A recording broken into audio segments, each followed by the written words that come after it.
కార్యదర్శి ఝాన్సీ సౌజన్యని మాట్లాడుతున్నాను సార్. మేము గత ప్రభుత్వాలు మమ్మల్ని ఎప్పటి నుంచో రెగ్యులర్ చేస్తామని చెప్పాయి. రెగ్యులర్ కాదు కదా, కనీసం మినిమం బేసిక్ పే అనేది కూడా మాకు అమలవ్వడం లేదు. గత అన్ని ప్రభుత్వాల నుంచి మేము హామీలు తీసుకుంటున్నాం కానీ అవి అమలుకు నోచుకోవటం లేదు.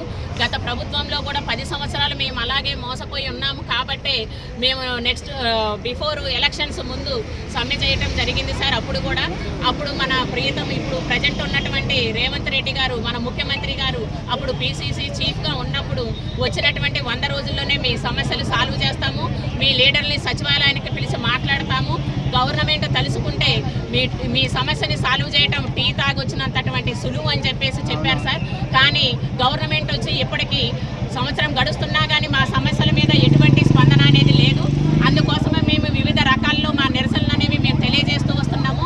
అసెంబ్లీ ముట్టడి చేశాం సార్, ఎంపీలని ఎమ్మెల్యేలు అందరినీ కలిసాము, రిప్రజెంటేషన్ జిల్లాలలో కూడా కార్యక్రమాలు చేశాం సార్. ఏమీ లేవు. అందువల్ల మేము సమ్మెకి వెళ్దామని చెప్పేసి మేము నోటీస్ ఇచ్చాము. అయినా ప్రభుత్వం నుంచి స్పందన లేదు కాబట్టి మేము సమ్మెకి వెళ్తున్నామంటే మమ్మల్ని ఎస్పీడీ గారు చర్చలకు పిలిచారు సార్.